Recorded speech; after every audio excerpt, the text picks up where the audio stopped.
Welcome our three gubernatorial candidates to Rochester, to our fine city of Rochester. Senator Mark Dayton, raise your hand so we all know who you are. Representative Tom Emmer and Tom Horner, welcome. We are grateful also for your public service. I was doing a little research, by the way, prior to the debate here. Came across the Lincoln-Douglas debates, and I considered using that very interesting format for a short time, but I wasn't sure if opening statements of 1 hour would be too long per candidate. Rebuttals, I believe, were an hour and a half. The one positive, closing statements, half an hour each. So we can go that format if you feel comfortable. Not enough time. Yeah, not enough time. I have a newscast at 6 o'clock I have to anchor. Actually 5, and Tom Emmer, you're coming on live at 5 on KTTC.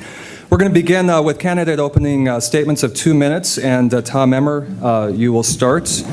We did a coin toss back there, and the same order will be used for our closing statements as well, which will also be 2 minutes. Questions will be provided by Julie Fiesel from the Chamber of Commerce. Julie in the red, and Greg Selnow, the Post-Bulletin.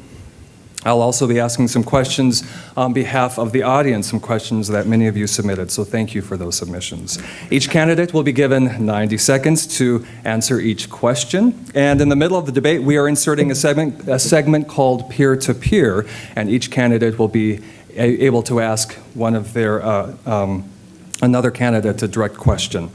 And our timekeeper today is Bruce Bowler, and so the candidates can get the full use of their time. I'd ask that you would withhold your applause to the end. With that, we begin our opening statements with Representative Tom Emmer. First, now, it's not true that the red one is attached to some kind of electrical shocking device. Is that true? I am not allowed to go into detail about what exactly would happen when the red light comes on.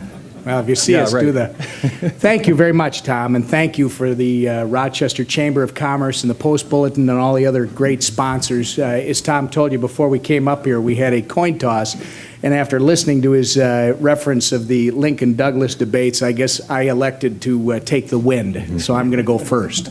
Take it for what you will. These are great. We've done 22 of these, I think, so far, 22 debates. We're told that it's more than any gubernatorial candidates ever have done before this. And it's a great opportunity for us to introduce ourselves to you, and I'm looking forward to the discussion today.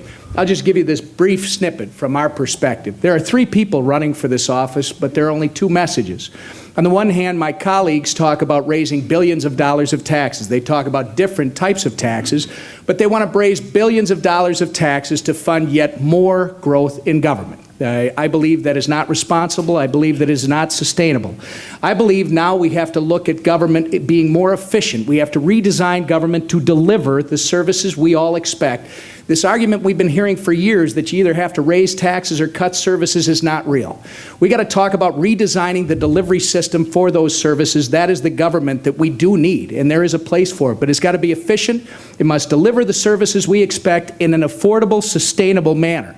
And then we got to get jobs growing again in this state. And I produced the only balanced, complete, detailed budget that actually includes $625 to $630 million of immediate business tax incentives to get our businesses not only the opportunity to start making capital investments again, but to start to grow jobs in this state. Looking forward to the discussion, and clearly there isn't a shock collar that comes with it. You lucked out this time. Thank you, Tom Emmer. And we now go to Tom Horner. Well, thank you very much. Thanks to the host. Thanks to all of you for being here. It's always great to be in Rochester. It's particularly good to be in Rochester on the day after receiving another in almost a clean sweep of endorsements from newspapers, prominent Democrats, Republicans, and former governors. Yesterday I received the endorsement of Governor Al Quie saying that this is the first time he's going to vote for a non-Republican. So very appreciative to have that kind of support. And it reflects, I think, a common theme that we hear through all of these endorsements. What I hear from my Republican friends is that, with all due respect, maybe they're not quite so certain about Representative Emmer, but they're really concerned about what a Governor Dayton might be. And for my Democratic friends, maybe a little soft on Senator Dayton, with all due respect, but really concerned about what a Governor Emmer might be. And I've learned to always agree with my friends. But it's not because I think one candidate as governor is going to drag us way off the right cliff or one will drag us way off the left cliff. You know, the reality is that would one take a couple steps to the right before the Democrats pulled Governor Emmer back? Absolutely. Would a Senator Dayton, a Governor Dayton, pull us a few steps to the left before Republicans yanked him back? Without question. But here's the reality. We can't afford to move sideways at all, whether it's to the right or to the left. And that's the proposals that we're hearing from my two esteemed colleagues. Movement to the side. We need to be a state that is moving forward. And when you look at all of the endorsements that I've received from all of the newspapers across the state, from the former governors, from prominent Republicans and Democrats, they're all saying this. We have tough decisions to make in Minnesota. John talked about the challenges and the opportunities that exist in Rochester. It's true the state over. We need leadership, and that's what this election is about. Tom Horner, thank you. And Senator Mark Dayton. It's an honor to be here with all of the civic leaders of Rochester, this amazing community. You know, when I was 6 years old, I came here where the Mayo Clinic corrected the eyesight of my little sister and gave her a new life.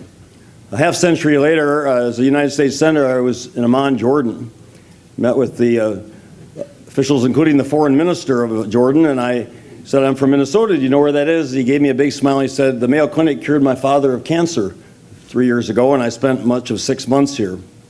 Isn't it wonderful that we're exporting your wisdom all over the world? And I remember when I was Commissioner of Economic Development, the IBM said that they would locate at the plant here those product lines that required the highest degree of perfection because they had the best quality workforce here in Rochester of any operation they had anywhere in the country. And yet last spring I was in the Follow School, elementary school, in a 5th grade classroom with 35 children and only one teacher. So Rochester, like the rest of Minnesota, faces its challenges. And this election is about a future to restore the quality of life upon which our success has depended in the past and which it will in the future, starting with a renewed commitment to education. When state funding for our public schools has been cut by an average of $1,300 per student in real after inflation dollars over the last 8 years, it's one of the reasons that Falwell's classroom is overcrowded. It's one of the reasons that property taxes have gone from $4 billion in Minnesota to $7 billion, that the so-called no new taxes has been proven a myth. Because as the Department of Revenue points out, when you cut local government aids or you cut school aids, property taxes go up 67 cents for every dollar of cut. So these are the challenges that Rochester shares with the rest of the state, the next governor, and I hope to lead in a better direction. Thank you. Senator Mark Dayton, thank you. We begin our questions with Greg Salnow of the Post-Bulletin. And again, candidates will have 90 seconds each to respond. Mayo Clinic officials have said that Governor Tim Pawlenty's rejection of early enrollment in Medicaid and his opposition to preserving the original general assistance medical care program have cost the Mayo Clinic and Mayo Health System about $25 million. Do you disagree with the way the governor handled those issues? And if so, what would you do differently in regard to GAMC and implementation of the Federal Health Care Reform Act? Tom Emmer, why don't you start this? In 90 seconds. No, I don't. We've got a crisis right now in financing in the state of Minnesota. To opt in, there were 11 states given the opportunity to do an early opt-in. I believe 8 states decided to do it, and not one of them, to my knowledge, has yet to get the money. The problem is threefold. One, it's going to cost the state of Minnesota roughly $430 million over the next 3 years to implement this. 2, the system that the federal government uses does not reward Minnesota in a proper way. Minnesota's figured out, and especially the Mayo, has figured out how to deliver health care services the highest quality at the lowest cost. Federal government reimbursement is based on volume of care. That doesn't allow for the innovation Minnesota needs to do. And because we're short, with 90 seconds, I tell you this, GAMC, there is a different way to do that. It's going to take a little bit more time to talk about it. It's empowering the providers to actually provide the care and be able to claim uncompensated care on their bottom line? And then lastly, why don't we talk about eliminating the sick tax as opposed to trying to take every federal one-size-fits-all solution that's going to put us in a problem in 2014 and 2017? Let's start addressing the things we can here in Minnesota. Get rid of the sick tax. Mark Dayton, why don't you go next? This should be the easiest, most common sense decision the next governor would make. And on day one, I would sign the early opt-in. According to the heads of the Minnesota Medical Association and the Minnesota Hospital Association, who wrote a letter to Governor Plenty urging him to choose the opt-in, the net cost to the state is $188 million over the next 3 years. That money, I'm told by my running mate, State Senator Yvonne Pretner-Solon, is already included in the biennial budget for the next 2 years. For that $188 million from the state, we would get $1.4 billion in federal funding. It would provide for quality health care for about 102,000 Minnesotans, the poorest of the poor. And also importantly, as your question notes from the Mayo, Greg, it would provide sufficient funding to all of our hospitals that would enable them to provide better quality care for all Minnesotans. And it's especially important in greater Minnesota and the smaller communities that don't have some of the property values and wealth. Many of the hospitals there are in serious financial condition, and this money is critically important to their financial stability and their ability to provide better quality care for all Minnesotans over the next 3 years. You know, we get back in Minnesota about 72 cents for every dollar we send to Washington. Here's an opportunity to get almost 7 times return on the dollar we spend in state money in those federal funds and provide better quality health care, better financial stability to our hospitals. I say it's really about the easiest, most common sense decision the next governor could make, and I'll sign it on day one. Tom Horner. Well, I'm pleased that Senator Dayton noted the Minnesota Medical Association, Minnesota Hospital Association, 2 other organizations that have endorsed me. And again, why they've endorsed me is because I'm the one who is talking about a long-term vision for health reform. We ought to take early opt-in, but not because we get federal dollars, because it's our opportunity to expand access. And that's how we're going to get true reform, is when we expand access, when we're able to cover more people. I thought the decision on general assistance medical care was one of the worst decisions the government made. In fact, I was asked at a table back here, what did I think was the worst decision? And that's exactly what I pointed to. And it's all well and good to say that we have a secret plan to do something better, but you've been in the legislature for 6 years. You were part of the decision-making process that led to this horrible decision on general assistance medical care. Here's the reality. Mayo Clinic and other healthcare leaders in Minnesota have been among those who have helped try to design a better healthcare system by moving to a focus on quality, by moving to a focus on coordinating care for those with chronic conditions. That's where we need to go. That's where the future is. But we're not going to get there if we put partisan politics in front of Minnesota solutions. You know, this decision on Medicaid, on GAMC, that wasn't about Minnesota. It was about presidential ambitions. Let's be honest about it. And to say that now we're going to make different decisions because we have a secret plan, that's also about partisan interest. We need to get beyond that. Thank you, Tom. Julie Fiesel from the Chamber of Commerce, your question, and Tom Horner, you will go first on that. Do you believe our free enterprise system is currently threatened? Well, I think our free enterprise system is currently threatened if we don't make good decisions about how we reform tax policy in Minnesota. And I know my friends have taken me to task for how they define my tax proposal. So let me tell you what my tax proposal really is. We have a tax system in Minnesota created in the 60s and 70s for an economy and a population that doesn't exist. And to put more dependence on the income tax, more dependence on property tax, as both of my opponents have suggested, is the wrong way to go. In a global marketplace in which ideas, jobs, and capital are highly mobile, we need to create incentives for individuals and businesses to invest in growth. And Senator, that's the problem with your tax proposal. And just ask one of our sponsors today, Pharmaceutical Specialties. Under your tax proposal, their growth would be significantly reduced. And they would tell you that. We need to move toward more incentives for investment in growth, in the engines of growth. And then we do need to go to more of a consumption tax, lower the rate on the sales tax. On big ticket items, people pay less, and broaden the base. And here's what it does among many other things. It stabilizes the revenue for the state. And secondly, at a time when fewer people are paying any income tax at all, this gives everybody a connection to the cost of government. It gives everybody a sense that when we pay taxes, we're paying it because government costs us something. And to control the cost of government, we better make that connection. Senator Dayton. Well, Mr. Horner, the specifics of your proposal are that you're going to extend the sales tax to clothing and to consumer services such as haircuts and car repairs.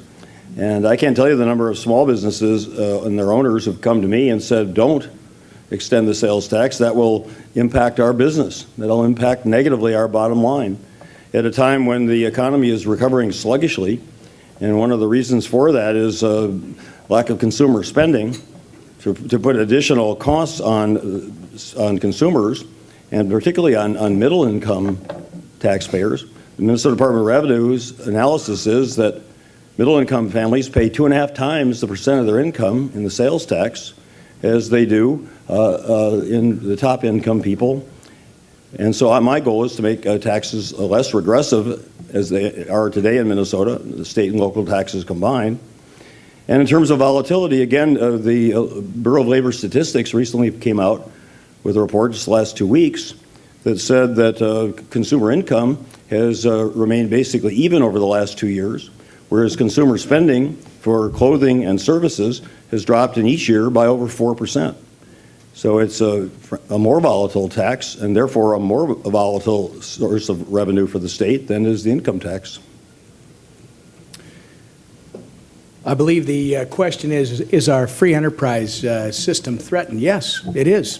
Too much government, too onerous a regulatory system, and too high a taxes. It absolutely is. Government needs to be restructured. It needs to get out of the way. You got to reduce taxes, not what these two gentlemen suggest. I respect them but disagree entirely. It's not time to increase taxes to preserve the growth of government. It's time to reduce taxes, streamline government, and free the entrepreneurial spirit that's in Minnesota to start creating jobs.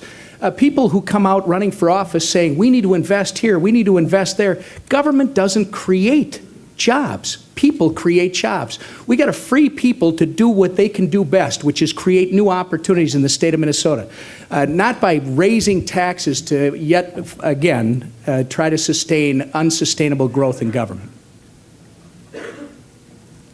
Thank you, gentlemen. Okay, our next question is from McKenna Shatsky from the 8th grade. McKenna, raise your hand. Back there, welcome. 8th grader at Kellogg Middle School, and McKenna says, what would you do to increase grade point averages and graduation rates in Minnesota schools? An education question. And Senator Mark Dayton.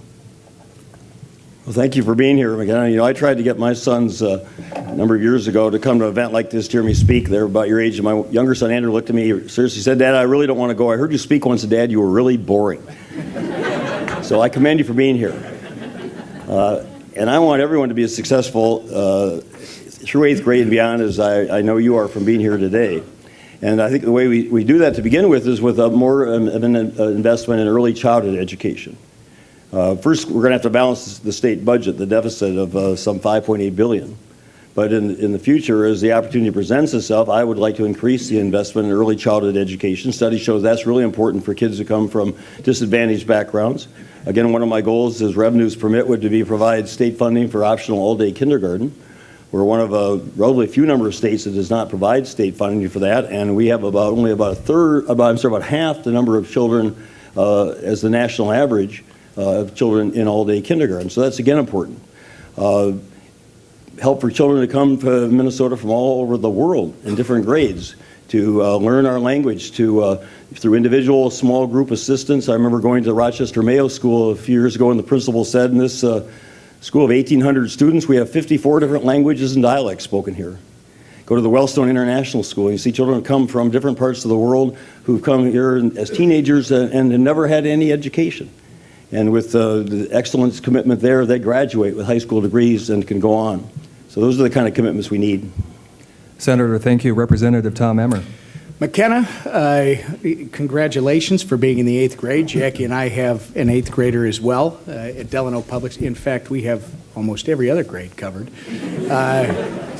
Our daughter, Katie, who's a sophomore at Delano, is actually here with Jackie and I today. So, Mark, I guess she must not think you're not that boring. She must have shown up to hear you. Here, it's not just about throwing more money at it. You know, the budget I put out not only maintains the state's current commitment at $13.3 billion, but increases our commitment by another $500 million. And I made the statement, we need to bring our history, our tradition of great education into the 21st century. We can talk about early childhood, it's important, but in the K-12 system that you're in right now, it's not just about throwing more money at the issue, it's about making sure that we can measure outcomes. We got to know what the performance is because we expect you to be ready to drive the economic engine that we're creating. In 3 words, measure, report, reward. We got to measure outcomes, we got to be able to report those outcomes to parents so they can make choices that are educated about where their children will benefit the most, and we got to reward schools and teachers that are actually showing the performance that we expect. I'm doing better on that timer, that thing, yeah.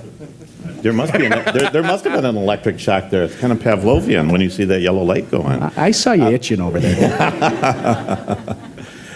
McKenna, thank you for being here. And so this is where I lose your vote, because I suspect that you're here because of Education Minnesota and their convention. One of the things that we need to do if we're going to raise grade point averages is have more classroom time. One of the ways we're going to have more classroom time is to ask teachers to hold their conventions not in October, but sometime other than September to June. We need to put more time into the classroom. But we do need to go beyond that. You know, I think there are a couple of things that are important. First of all, we do need more money invested in early childhood education, but we need to do it in the right way. There's a great program at Fair Oaks Elementary School in Osseo and some other schools around the state that is an age 3 to grade 3 school. They bring kids in at 3 to 4. They serve largely an underrepresented and poor community of new Minnesotans. They've also figured out how to engage the parents to give them the materials to help them take home the lessons to their children.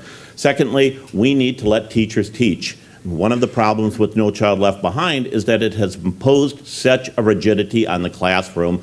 We have effective teachers, but then we tie their hands. We don't let them teach. Go into a classroom and see how many children are disengaged because not that the teachers aren't great, but because we don't allow them to be great. And thirdly, every great school has a terrific principal. And we need to make sure that schools are led by great principals who then have the autonomy to run those schools. I think if we do those 3 things, we're on the right track. Thank you, Tom. Our next question comes from Greg Selnow of the Post-Bulletin. And why don't we begin with you, Tom Emmer? Where do you stand on the proposal here backed by Mayo Clinic, Olmsted County, and the city of Rochester, but opposed by some farmers and rural residents in the area, to build a freight rail bypass around Rochester? And secondly, if you have time in 90 seconds, where do you stand on the issue of passenger rail in the state? First, on the local issue, this question was asked to me 2-3 months ago, and I think that it's important that we recognize that people that are running for statewide office in St. Paul should have input at some point, but you got to start to respect the local community and what they're doing. And there's a feasibility study going on right now. My understanding is the work is in progress. So before you step out, and maybe my colleagues will differ with me, before you go step your foot into that bucket and tell the local people this is what I think you should be doing, I think we owe it to the community to wait and see what it is you think and what you propose, which is the next step when you get to passenger rail. When we look at transportation, especially when you're talking about the 3rd largest city in Minnesota and you're talking about the fastest growing community in the United States, you've got to look at every transportation option with this ideal in mind, that we need the highest return for the money that we're spending to move people and product. If rail ends up being that, great, but I haven't seen that so far.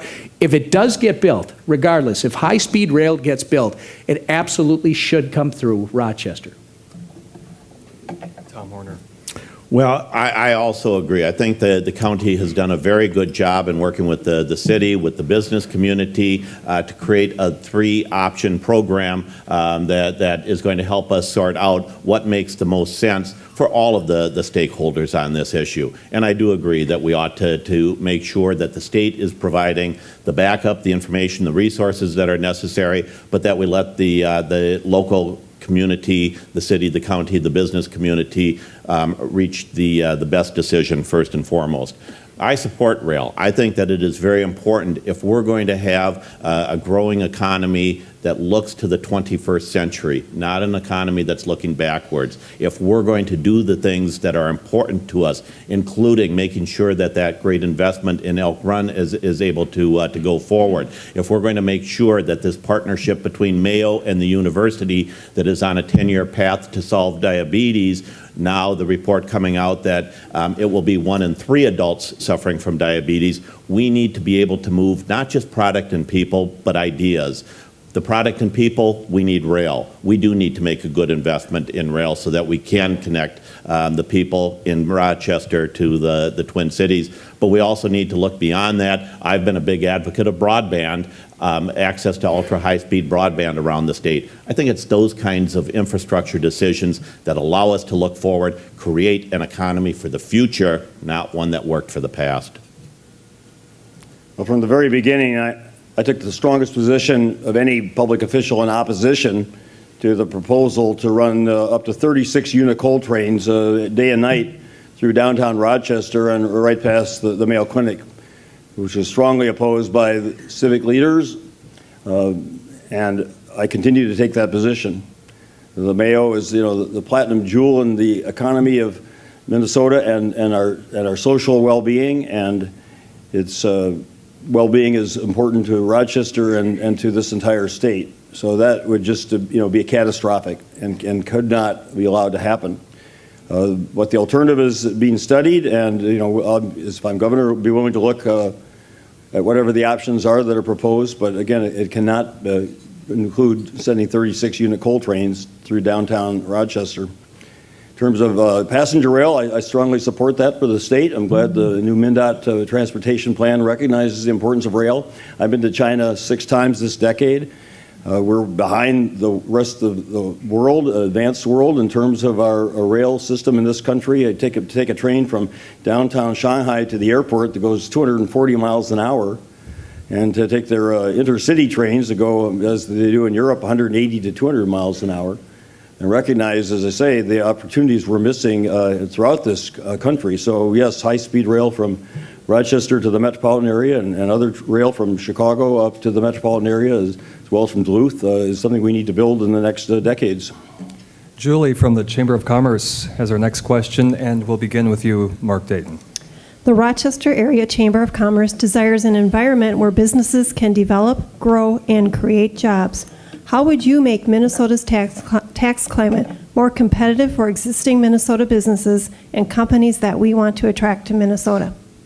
Well, as I learned when I was Commissioner of Economic Development, back when we had actually more progressive taxes in Minnesota, did companies locate and expand here? And as I said earlier, why doesn't IBM employ over 4,000 people and put its top product lines here? Because of, number one, well-educated, hardworking, productive people.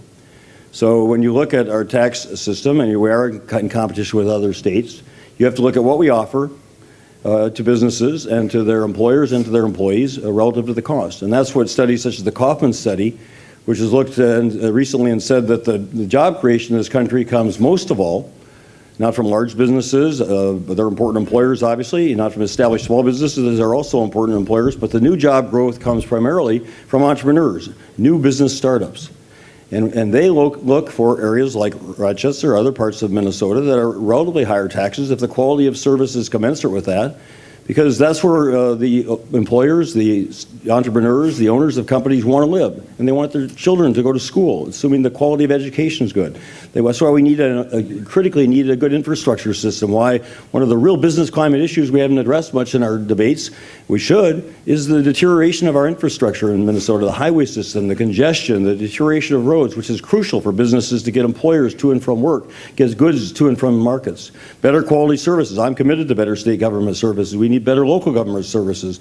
But those are the kind of ingredients that the government provides that is important to business location decisions. Tom Emmer. You know, Senator, when we go back, we talk about back when taxes were more progressive. I wish we'd just say it the way it is. Taxes were more aggressive. And what you're talking about is a time gone by.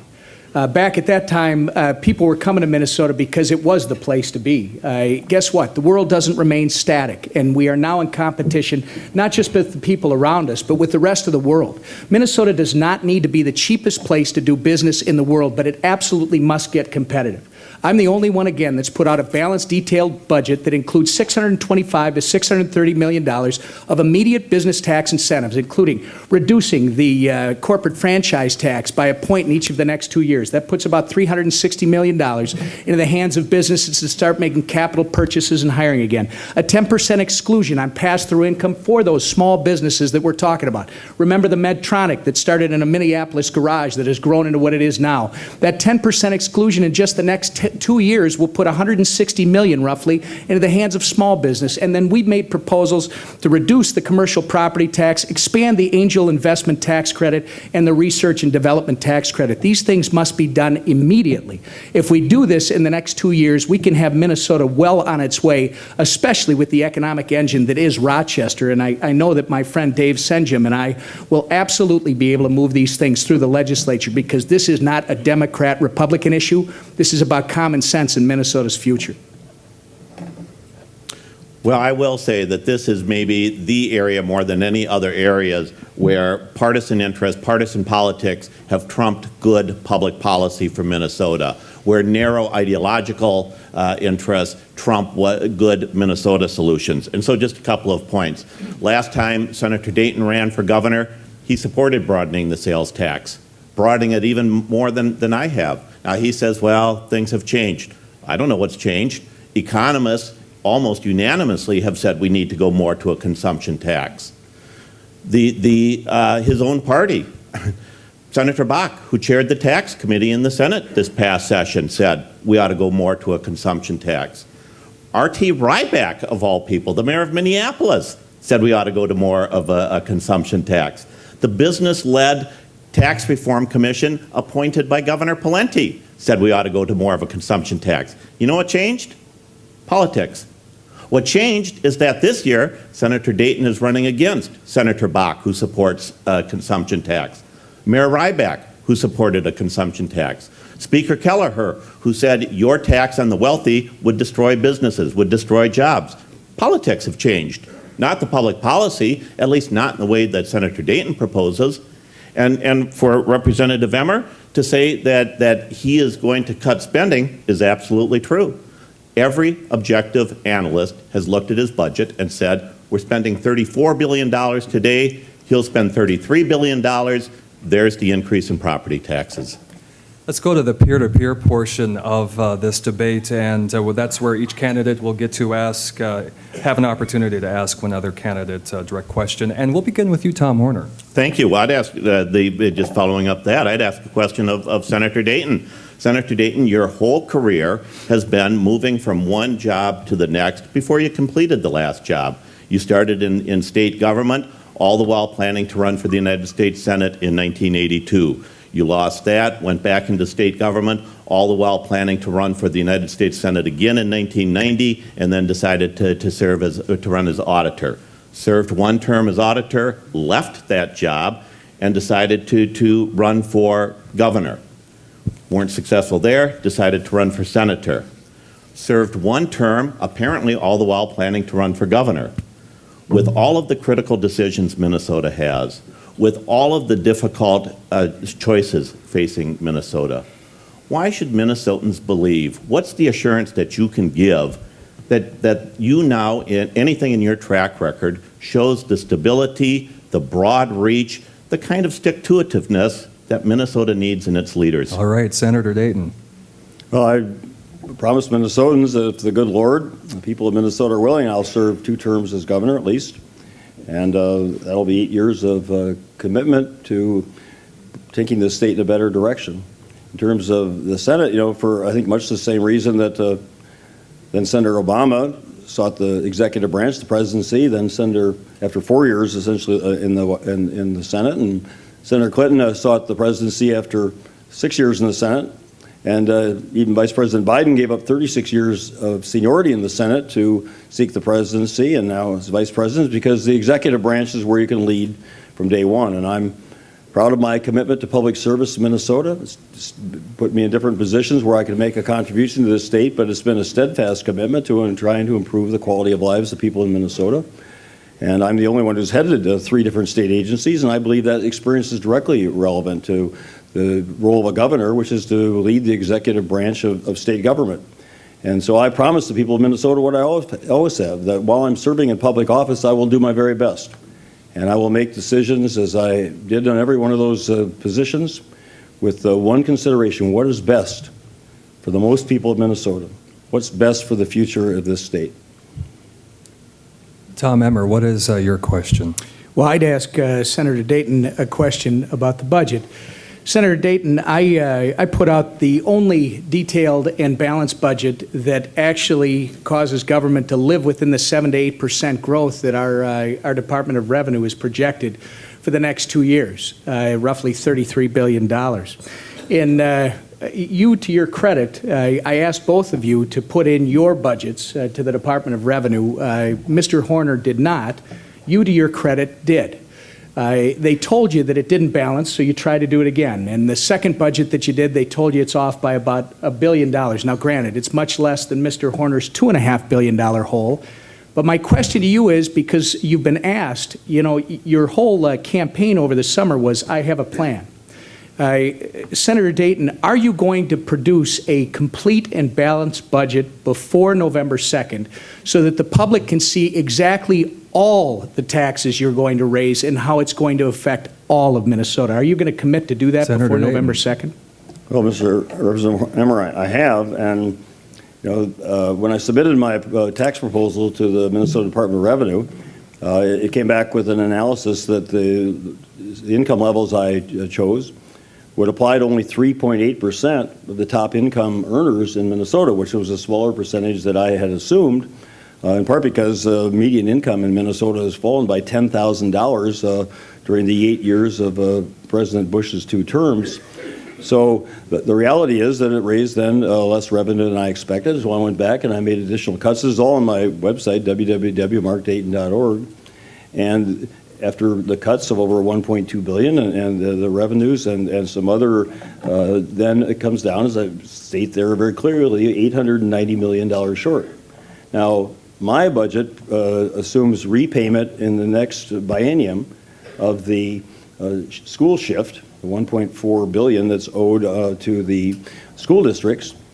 And both of you have decided to postpone that repayment. You'd have to change current law, which requires it, to subsequent bienniums. I want to repay it all because I believe state government should square its financial accounts and not take that money out of the schools or other local governments. But I've said several times now that if I am unable to find additional savings, if I'm elected to go in with new commissioners and the like, if I can't find additional savings, then I would have to delay repayment of $890 million of the $1.4 billion. I'd still pay $510 million of it, but I wouldn't be able to repay it in its entirety. That would balance the budget. All right, and Mark Dayton, your question. Representative, you talked about taxes on businesses. According to Ernst & Young, the businesses in Minnesota pay more than 4 times more in property taxes than they do in any other tax.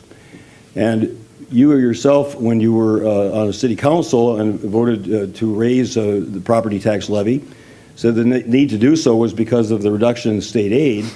And if the Department of Revenue itself says for every dollar cut in local government aid, property taxes go up by 67 cents, how is it, based on your experience in local government and the Department of Revenue's analysis, that your cut in funding for local government aid would not result in higher property taxes? Well, I'm glad you asked that question because I am the only one that served on a city council and actually dealt with local government aid.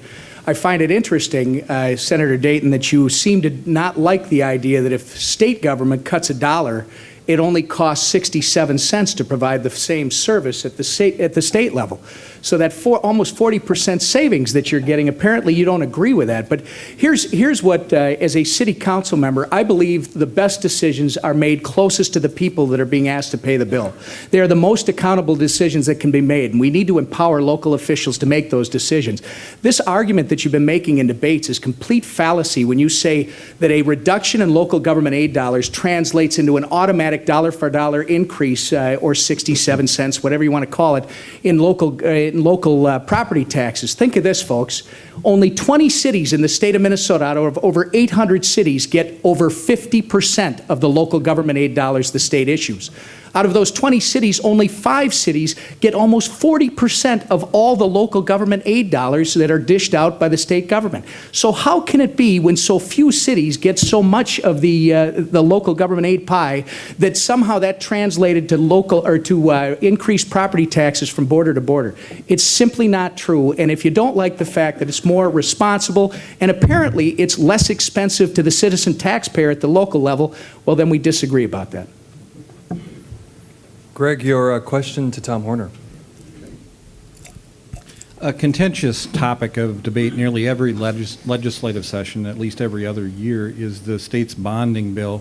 And Rochester has proposed an expansion of the Mayo Civic Center as one of many projects that's waiting in line for bonding money.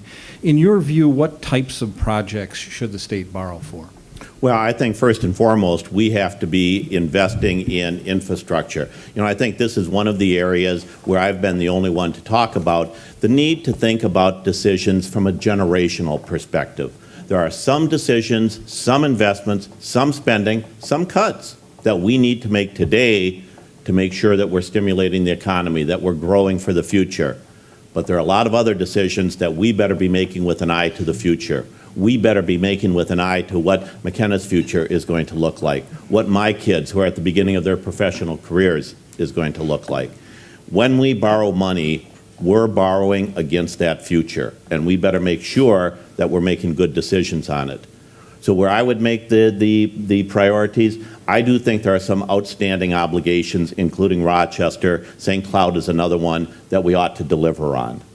But we need to make sure going forward that we're looking at investments in infrastructure against the outcome of what's going to drive the economy. We need to be making more decisions based on outcomes. How do we create a prosperous state? How do we create an economy that is going to support new jobs? Roads, bridges, rail, even broadband. But I think we also need to be making investments in our infrastructure of education, in science and technology, in research, those kinds of investing, bonding, and other spending. Mark Dayton. One of the ways in which the state can impact the economy is through its bonding, and it's been estimated, one study I saw, that $1 billion bonding bill finances 28,000 jobs in the construction industry and in the building trades.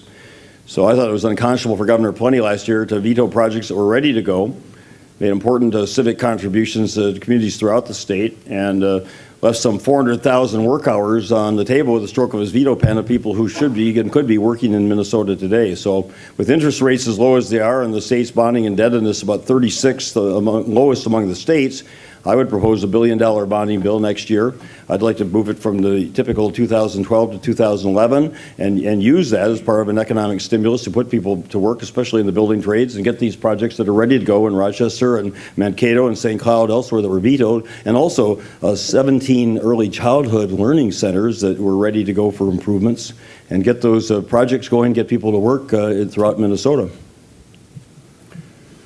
There is a place for bonding. I think bonding bills should be addressing projects that have statewide or regional significance, long-term capital improvements. And in my time in the legislature, I haven't seen one that actually focuses on those types of things. It always has like a snowmaking machine from Duluth in it or something else that doesn't fit that. So I haven't been able to vote for those bonding bills. If I were in the governor's office, I think I'd propose with the legislature, with hopefully Majority Leader Senjum and others, let's start having some bonding bill, specific area bonding bills, so we address capital expenditures for roads and bridges, other regional issues like civic centers. Let's do it it that way so we know what it is we're voting on and what we're actually putting on the state's credit card. The other thing I would say, Senator Dayton, is you can't, and this goes for Mr. Horner too, who you proposed a $400 billion bonding bill, you proposed a $1 billion bonding bill in your budgets that don't balance yet, but you don't have anything to put behind the money that you're talking about. You don't even know what projects we're talking about.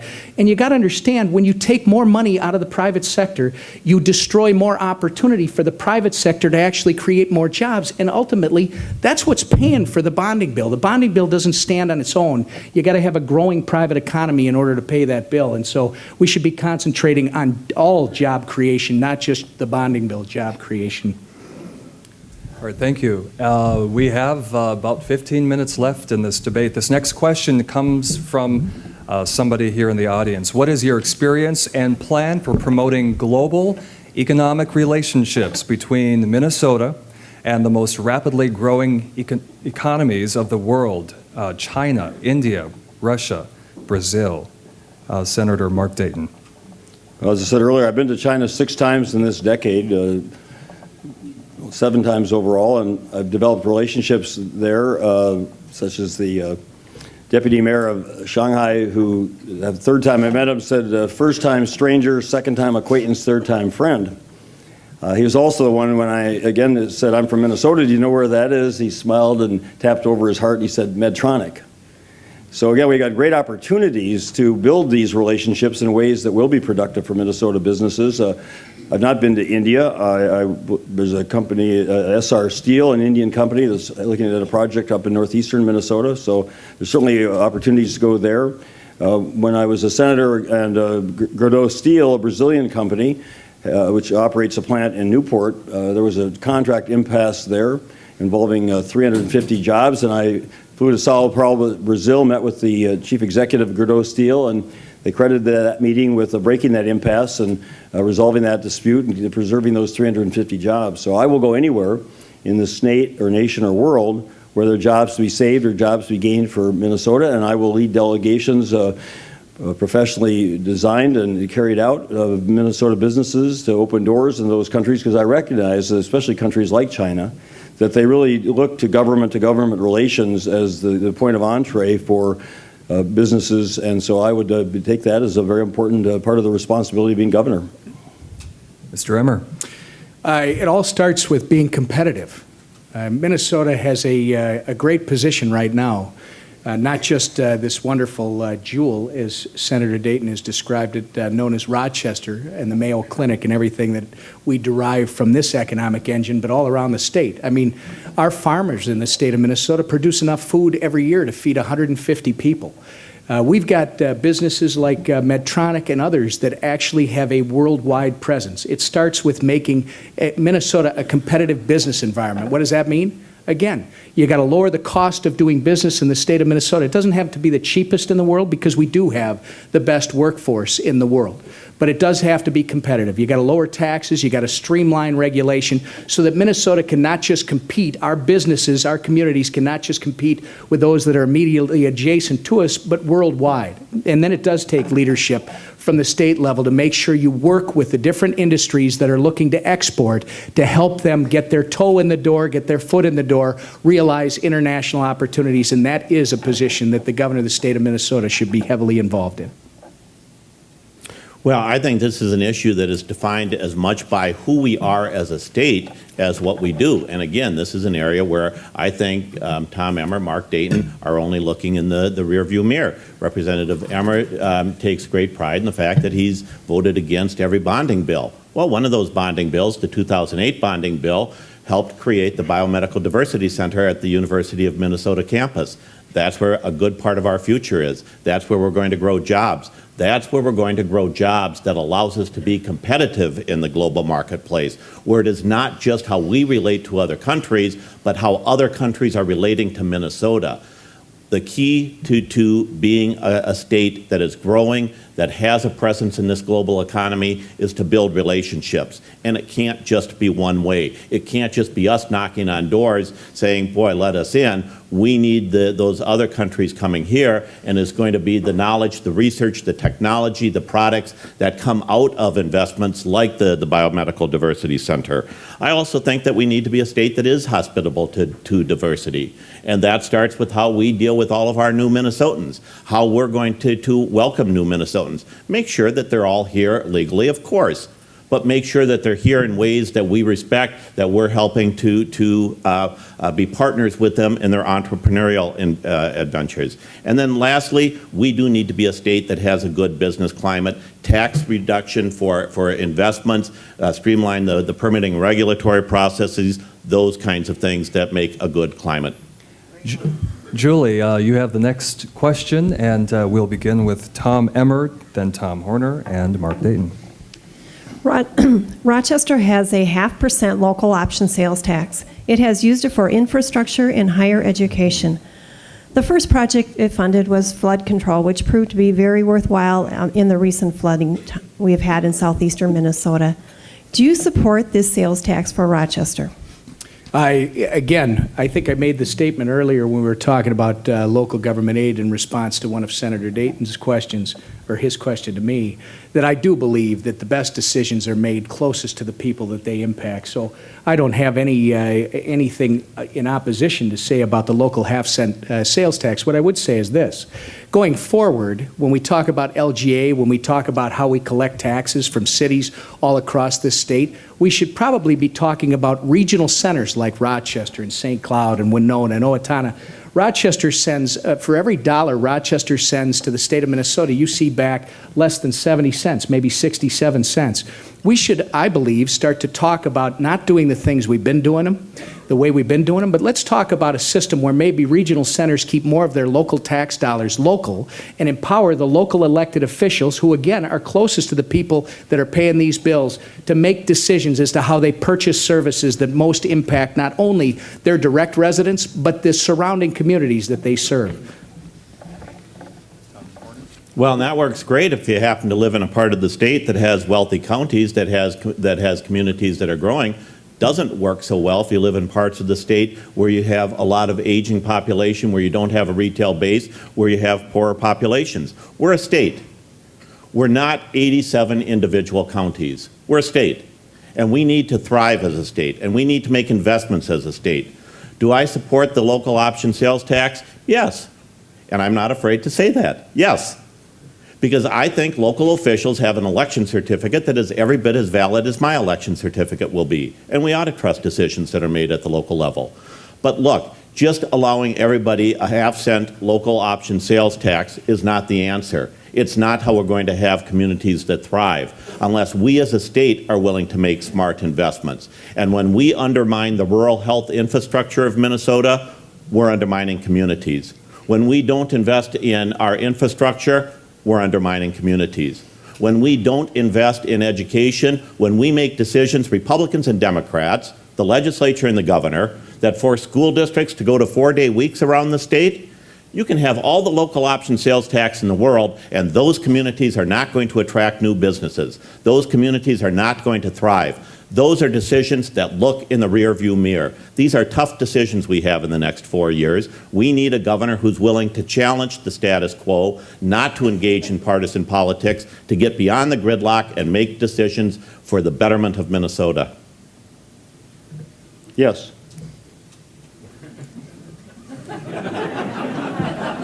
Yes.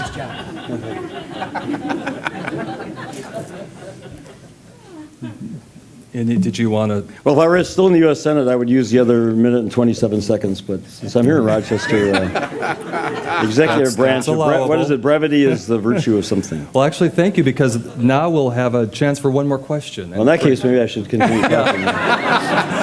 Greg, why don't you have our final question? Since 1965, Minnesota has been testing newborns for metabolic disorders by taking a few drops of blood from the babies shortly after birth. And the state contracts with Mayo Medical Laboratories to do the screening tests on those samples. But there's been a push in the legislature led by privacy groups in recent years to require that parents opt in to the screening program instead of having to opt out. Could you tell us where you stand on this issue? And Mark Dayton, why don't you begin? I support the position of the Mayo Clinic in terms of opt-out. But, so many of these areas, we really want to have these decisions in the hands of physicians and medical ethicists. And, it's about saving lives. This is about how do we allow the medical profession, especially a place like the Mayo Clinic, we got the highest integrity possible, to do what they possibly can and enable others to do what they possibly can to save lives now and for future generations. And with the proper safeguards, which the Mayo's put in place, then I think we should take the politics and the politicians out of this and put it in the hands, as I say, of responsible physicians and medical ethicists and do what we can to expand the realm of human knowledge and be able to, as I said earlier, save lives, enhance lives, and restore lives. Tom Emmer? I think this issue is all about making sure that the Mayo Clinic can continue to conduct the very important research that it's doing. I support not only the research that the Mayo Clinic is doing in this area, but I also support the privacy rights of the individual, which, by the way, so does the Mayo. The issue is not really about opt-in or opt-out. I think that's a fallacy. The issue is about consent. The issue is about information. I think the push at the legislature, which I've been involved in, is more about making sure that everybody gets the information so they understand the important work that the Mayo Clinic is doing and others so that it can continue and so we can have more breakthroughs. So I don't know that when people say opt-in, opt-out, I don't know how many people in this room, this is Rochester, so maybe you have a better understanding, but most people in the public don't know what that means. So you got to talk about information. It's about making sure that new parents understand the importance of the research that's being done, understand exactly what it is that we're asking for so that they do participate because it's important. Well, I also support the position of Mayo. This is an issue where if we're going to be a state of health, we do have to look to these kinds of decisions and make good decisions that are good for the public interest.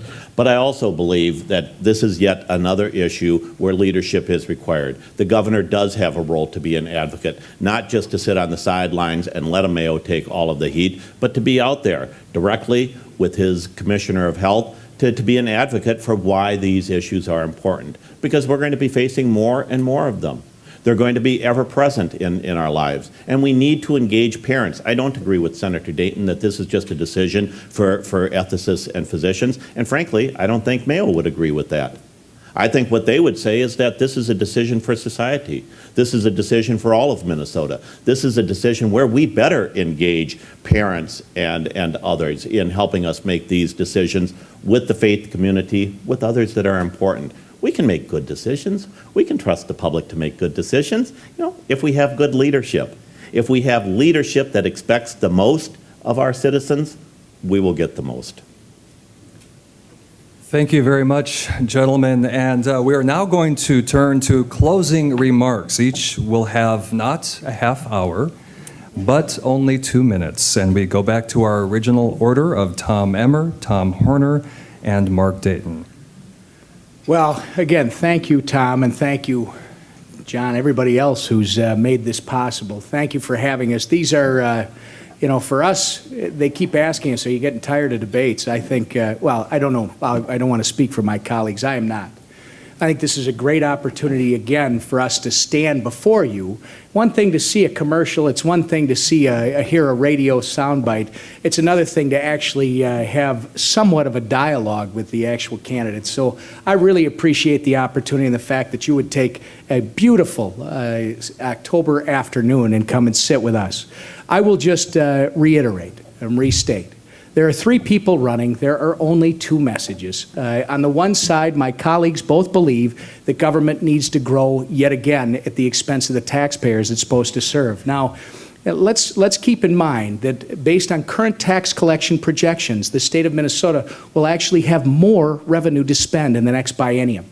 Yes, we are spending roughly $31 billion out of our general fund today, and Mr. Horner has pointed out that with federal stimulus money that nobody can be promised in the future, it's $34 billion. We got to take care of what we can take care of, which is our state budget. With the 7 to 8% that we're projected to have in the next biennium, we will have close to $33 billion to spend. The next governor, the next legislature must start to be responsible, purchase the services we all expect government to provide within the revenue that we have, instead of trying to grow government $8 billion in just the next 2 years. Because the question I'd ask both of these gentlemen is, what do you do 2 years from now when government wants to grow another 20%? Time to be responsible, time to do what's right, time to put Minnesota back on a road to success and start growing jobs again. Thank you so much. Look forward to talking to everybody in the next 11 days. No, probably not. Thank you again. Representative Tom Emmer, thank you. Tom Horner. Well, I also want to thank you for being here, for listening to us.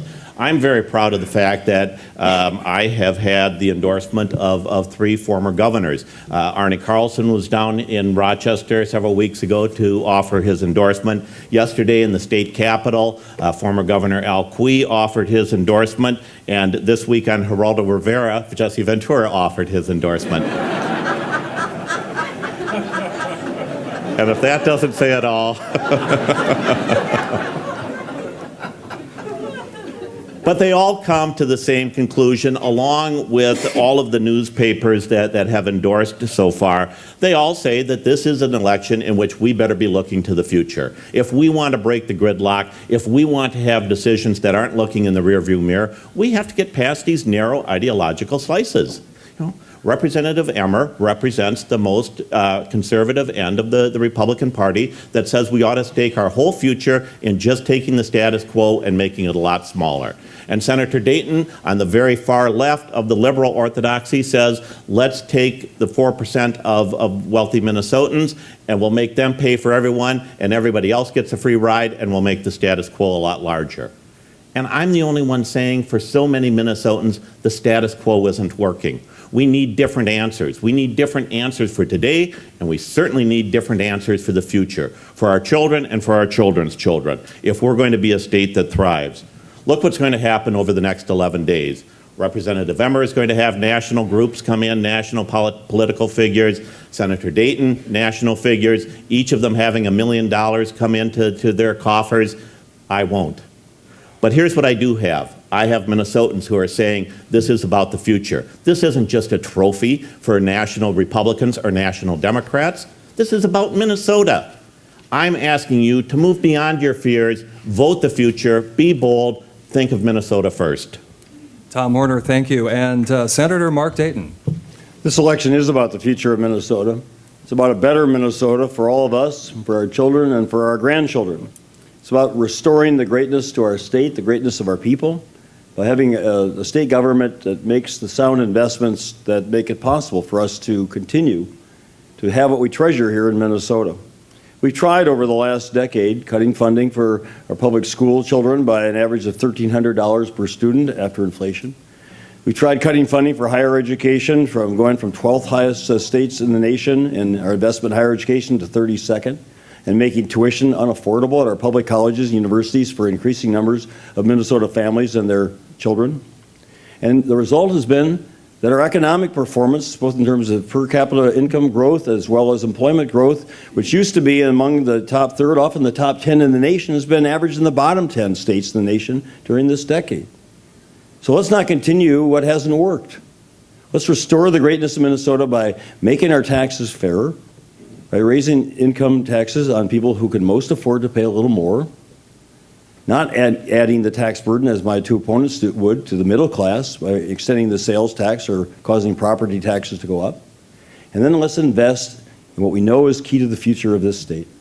Better quality education, affordable education, improved infrastructure, better quality health care.